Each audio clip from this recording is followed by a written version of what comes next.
Hello BookTube, it's essay time. Now we're back with James Evans, A Bookman in the Making, and other essays on mind, life, and writers and readers. Published by Independent Press Limited in 1934. Again, he's not a great stylist, so I do apologize. I'll stumble more than usual over his writing, but I'll do my best. This is Springcleaning My Books. With the approach of the vernal equinox in each revolving year, my methodical landlady warns me that the house is to be turned inside out. It is a reminder that the spring cleaning of my library must synchronize with that of the whole establishment. For years past, it is understood in the household that my books are sacrosanct and not to be touched by profane hands, so that giving them their annual wash and brush up is entirely my own job. It is a job of rather mixed emotions. There are worries and there are pleasures, and the experience is not unlike that of ordinary housewives. On one side, the work is irksome, for it means labor and dirt and dust, but then there is the joy of making things look clean, and especially those things which are one's own. With what bright faces women contemplate their homes after the cleaning up. On the contrary, it would be a bad thing for me did I view spring cleaning as many husbands do. To them it is rather a nuisance, and they are on pins and needles till it's all done with, as their wives know only too well. My collection of books, to be quite candid, is not a big one. Mr. Burrell says somewhere that to be proud of having 2,000 books is absurd. Well, my books are only about half that number, and notwithstanding the bookman's depressing remark, I am proud of them, nor do I think it absurd. There are people who suffer from bibliomania, and like those of other manias, its effects are pernicious. Great men before now have been satisfied with few books. Melanchthon had only 4 authors in his library: Plato, Pliny, Plutarch, and Ptolemy. And when someone twitted Jacob Boehme with having no books, he replied that he owned a book in himself. Despite an old affection which clings to most of my 1,000 volumes, I confess that if it came to the push, I could jettison a greater part of them without much regret. Indeed, when paper pulp was short during wartime, I parted with quite a number. And my books are as modest in appearance as they are in number. No one entering my sanctum need expect the smell of Morocco leather. Costly and elegant bindings, there are hardly any. Plain cloth is the rule, and I should say that about 2/3 of the entire lot were bought second-hand. Cheap and popular classics are plentiful, and many of them never cost me more than a shilling, and I have none of those rarities, first editions, except such as never had a second edition, but died almost at their birth. I mean certain volumes with the author's compliments on the flyleaf. In short, my room is not the place for a book connoisseur, but merely for the bookman of ordinary pretensions. Such books as I have, plain, unshowy, sun-soiled, collect dust and other impurities, and they, like tramps, have a right to be clean. A fluke of fortune some years since put me in possession of a very fine old mahogany bookcase. It glistens in its massiveness, and it's just the one thing that saves my room from being quite unclassic. Within this case are about 200 of the best books, both in bindings and contents, so that being enclosed through the year, the duster will have little to do with these. But an air bath will improve them very much.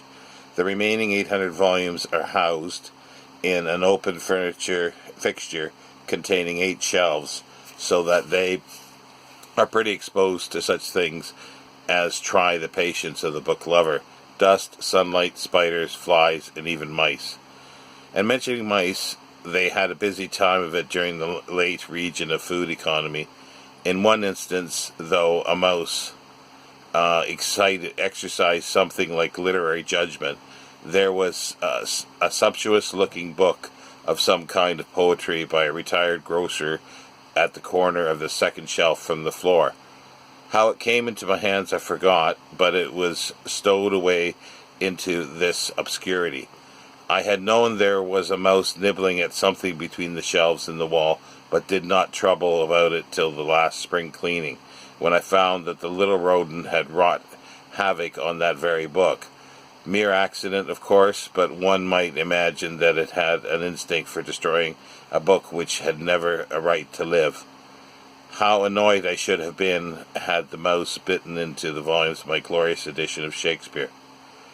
A sweeping glance at the book fixture before starting operations set up a train of reflections. There are those volumes which have been my close friends for 30 years and more. They bear the signs of wear and tear, and their dress is a bit shabby. What a light they have been in my path, and solace to my heart.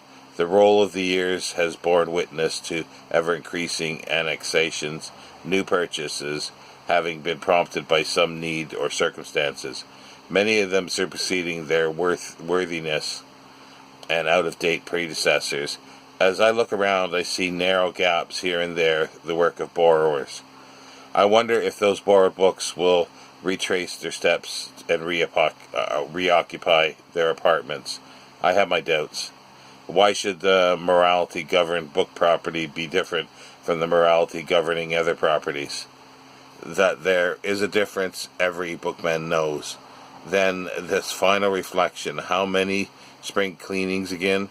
The years accumulate, but man decays. Art is long, but time is short. We work while it is day, but the night cometh when no man can work. This overhauling means turning the library inside out. The whole thousand must be brought out from their places and temporarily piled up anywhere in the room. The shelves must be swept and thoroughly washed and scrubbed. This done, every book has to be examined, dusted, and rubbed.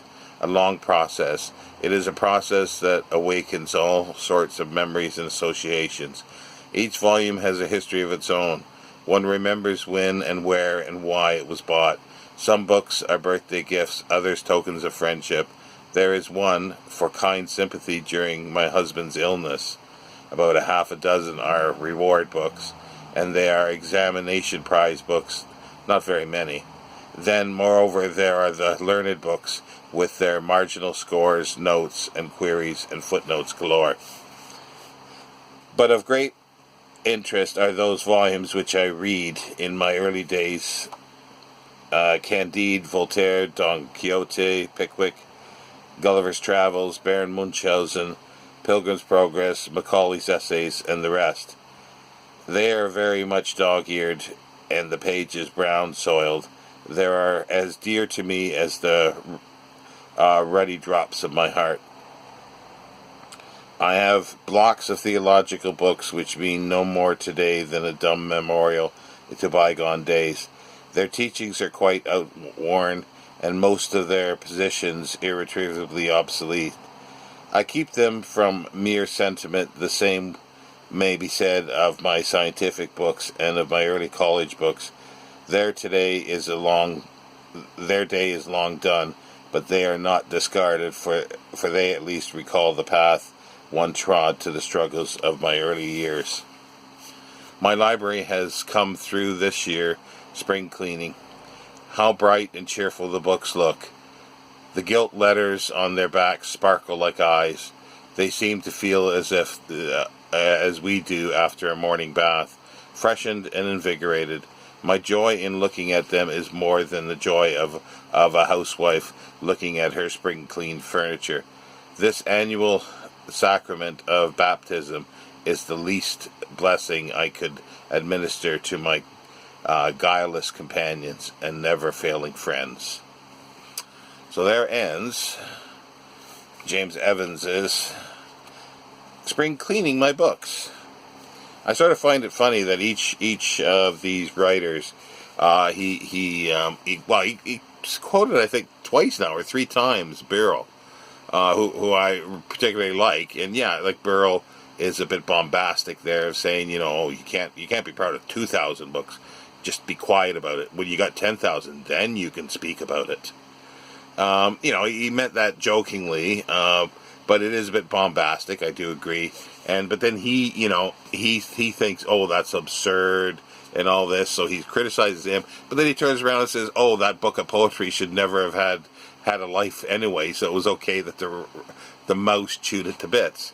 It's funny, but each of them have things like this. They criticize somebody else for something, but then they stomp their foot down and say, no, this is the way it is. But anyway, there ends another essay. And I want to thank everybody who's commented.